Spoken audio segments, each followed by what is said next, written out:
The expansion of the Islamic religion and culture is one of the most consequential developments in recorded history. From the 7th century onwards, it has gone to impact regions across the known world.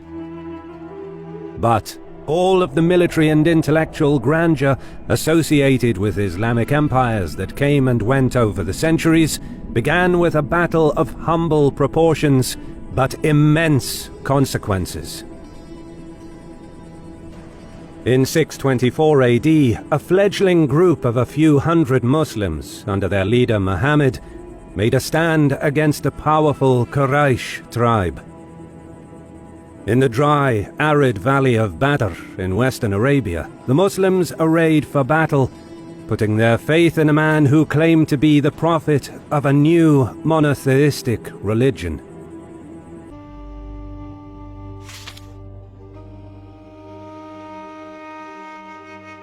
In the year 610 AD, a 40-year-old merchant by the name of Muhammad was sitting in a cave outside of the city of Mecca, where he regularly went to meditate.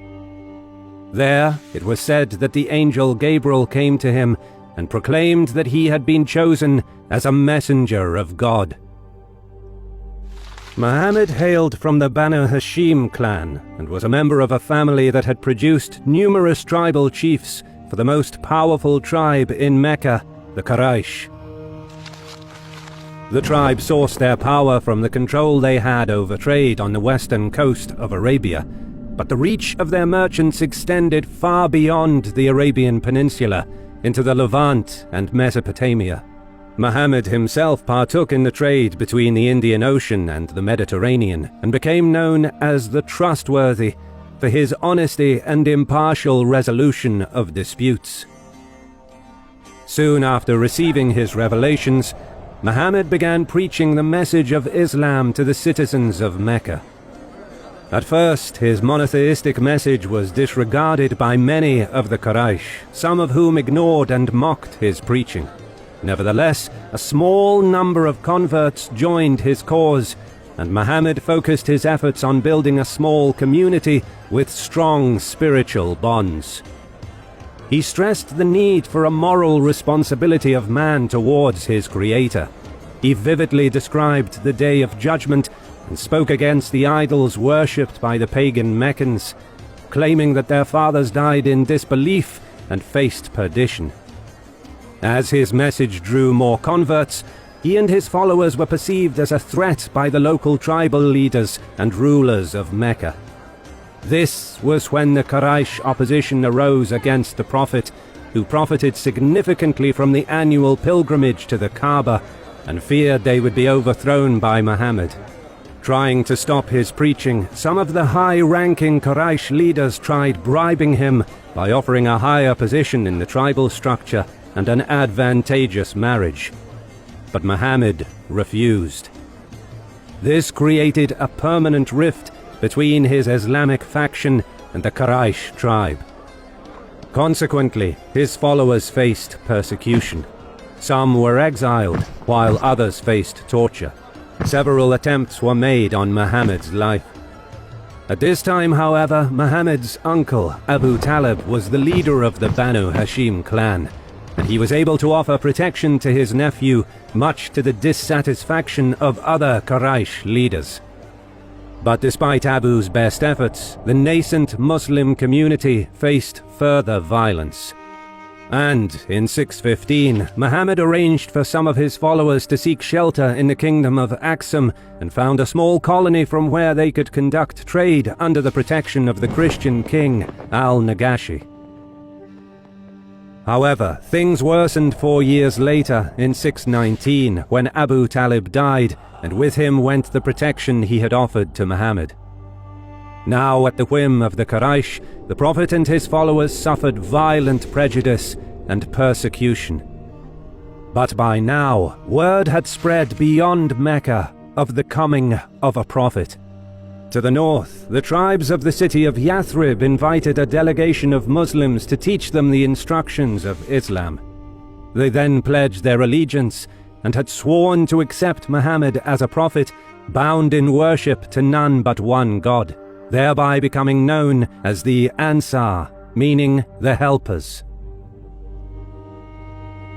Encouraged by the spreading of his message, Muhammad told his followers to seek shelter in Yathrib. Fleeing persecution in Mecca, the Muslims suffered at the hands of the Quraysh, who seized their property. This event became known as the Hijrah, meaning the migration. Having lost all of their worldly possessions to the Meccans, tired and hungry, the Muslims reached Yathrib with nothing but the clothes on their backs. But their troubled journey gave them a sense of unity and a bond of kinship. Back in Mecca, with most of his followers now gone, Muhammad's own life was in danger. Reportedly, upon receiving divine direction, he departed for Yathrib on the very night that the Quraysh assassins were on their way to his house. The city of Yathrib would later be renamed to Madinat an-Nabi, meaning the city of the Prophet, and over time it would be shortened to Medina. Once in the relative safety of his new home, Muhammad began to plan raids on Meccan trade caravans that passed Medina. He deemed this action justified after years of brutal persecution by the Quraysh and the confiscation of all property of the Muslims who left Mecca. Hostilities began in 623 with Muslim raids on Meccan caravans. The Quraysh responded, seeing the raids as a threat to their wealth and prestige. Between the many small skirmishes, a network of spies schemed behind the scenes. In early 624, Muhammad's scouts reported that a large trade caravan bound for Syria had left Mecca, led by a leading man of the Quraysh, Abu Sufyan, a sworn enemy of Muhammad. The Muslims mobilized a force of some 313 to intercept the Meccans in the narrow valley of Badar. However, Abu Sufyan had spies of his own. While en route, he learned of Muhammad's movements and had diverted the caravan from the main road leading to Syria and headed along the coast of the Red Sea, thereby bypassing the Muslim ambush. Muhammad returned with his host back to Medina, but his scouts soon picked up Abu Sufyan's trail and followed him north. Weeks later, the Meccan caravan conducted their business in Jerusalem, Damascus, and other major cities in the area before making their way back south towards Arabia. Muslim scouts observed that the caravan carried vast riches and rode ahead to Medina to relay the news. But again, Abu Sufyan was prepared. Unbeknownst to the Muslim patrols, he posted his own scouts on the main roads leading south, who had spotted their movements. He now knew that Muhammad was coming. This time, the Muslims sought to intercept the Meccans further north before they diverted their route away from the road to Syria. But once more, Abu Sufyan sensed danger. He diverted the caravan from the main road, but this time took a different, unknown path. He dispatched his fastest rider ahead to seek help from Mecca. The caravan had some 40 armed guards, not enough to protect against the Muslim host.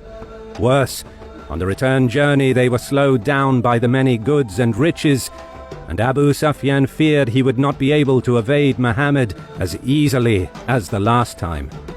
In his mind, he needed help fast.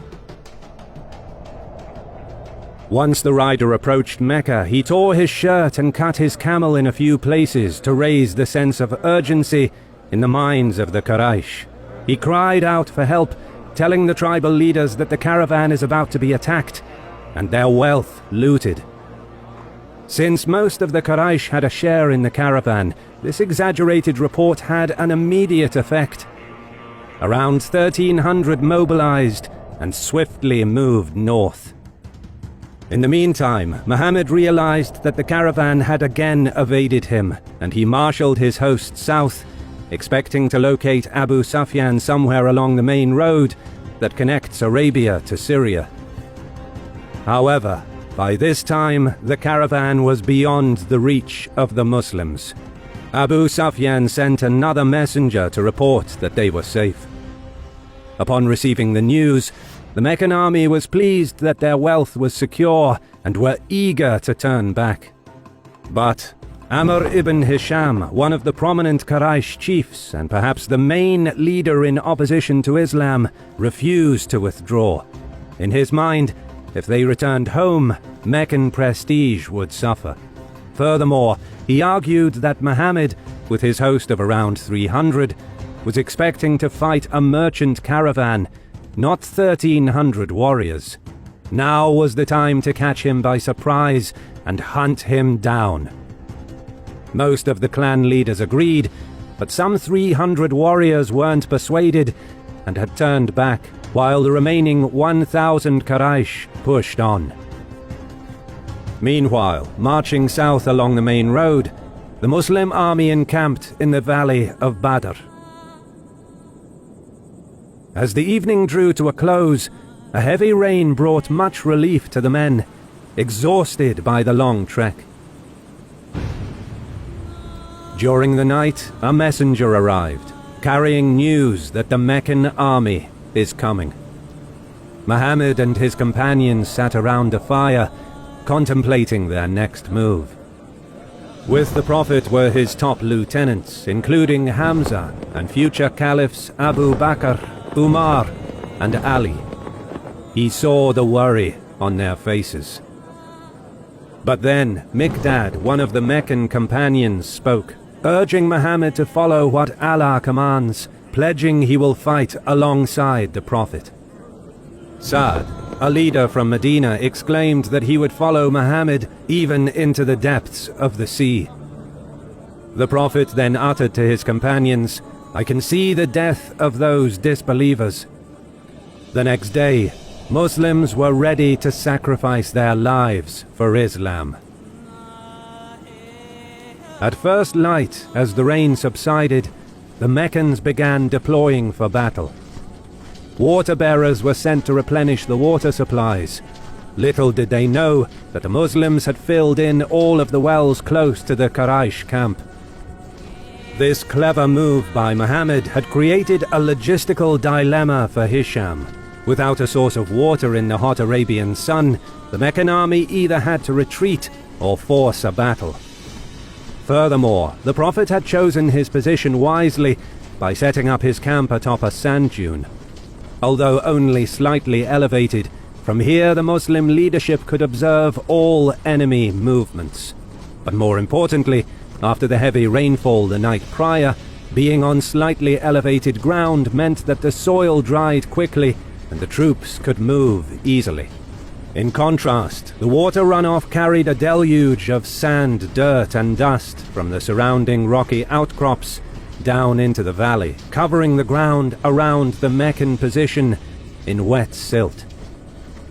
With his camp and army stuck in muddy conditions, and with no water reserves to rely upon, Hisham was outmaneuvered. Muhammad had forced him to fight on his own terms. Aware of his numerical inferiority, the Prophet had arrayed just over 300 of his warriors in 3 lines along the narrowest point in the valley. His host was mostly infantry, with only 2 horses and 70 camels.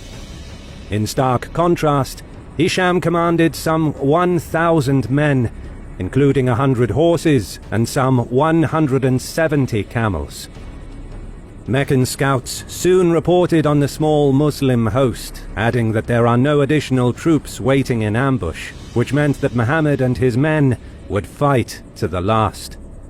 This discouraged some of the Meccan troops, as Arab battles of that period were normally low-casualty affairs. But Hisham quashed any dissent, appealing to the Quraysh sense of honor.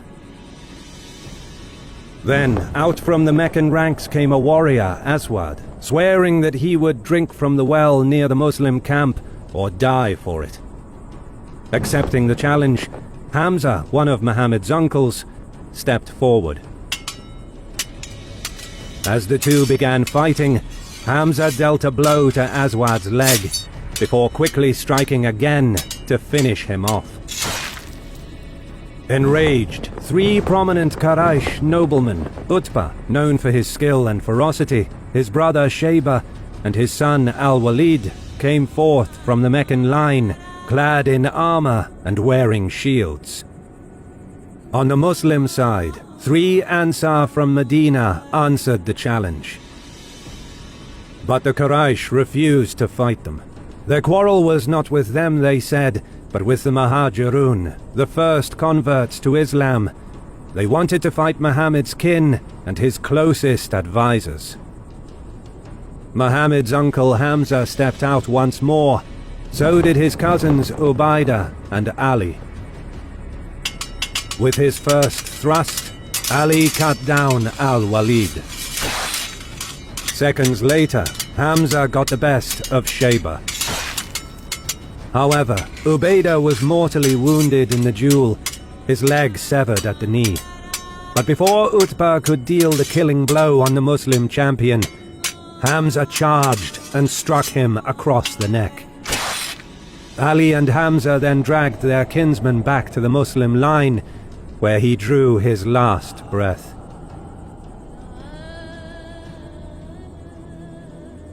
Angered with the poor showing in the duels, Hisham decided to put the Meccan strength in numbers to use by advancing on the Muslim line. Muhammad stood in the front ranks with the men, surrounded by his closest companions. The first Muslim line lowered their spears and shields, forming a phalanx-like formation. The first Meccan wave was the fiercest. Quraysh cavalry attempted to break through the flanks, while Muhammad's outnumbered center gave ground. But they managed to absorb the shock of the Quraysh charge, and the Prophet sent reinforcements to the flanks to prevent a possible breakthrough. As the stalemate dragged on, exhaustion took hold, and a brief lull in the fighting offered respite to the two armies. Knowing he outnumbered the Muslims 3-1, Hisham ordered the Meccans forward for a second time, eager to grind down Muhammad's host. Despite being aware that they cannot win a battle of attrition against an enemy 3 times their number, the Muslims closed rank and fought on with determination. In the narrow pass between the towering ridges on each side, this time Muhammad's line held firm, and yet again the momentum of the Meccan assault was exhausted. The lull in the fighting allowed the Meccans to regroup, while the fresh Muslim troops from the second and third line moved up to replace their fallen comrades in the front. Then came the third Quraysh assault. In the frantic struggle, exhausted men struggled to stay on their feet. The fighting swayed back and forth as warriors fell to swords and spears, but the Muslims held the enemy at bay. Despite possessing cavalry and a larger and better armed force, the Meccans were turned back yet again.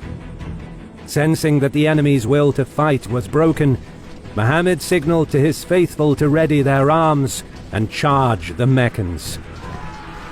Unable to break nor match the determination of the Muslims, Hisham's men routed. During the pursuit, most of the Meccans managed to flee, while some were captured. The symbolic end to the encounter came when Hisham's head was brought before the Prophet, who gazed upon his former pagan enemy and said, "This is the Pharaoh of this nation." While a single battle did not earn Muhammad a reputation of a conqueror, this was his first major victory. The Battle of Badar has been described as one of the most important battles in Islamic history, and for good reason. Its outcome transformed the Muslims from a marginal religious movement to political contenders on the western coast of Arabia. Muhammad's position and authority was solidified in Medina, giving him the wherewithal to undermine his opponents within the city-state. At the same time, the power and influence of the Quraysh of Mecca was significantly reduced. But Abu Sufyan would continue the fight against Islam, and the Battle of Badr would be the start of a 6-year-long war between the Muslims and the Quraysh.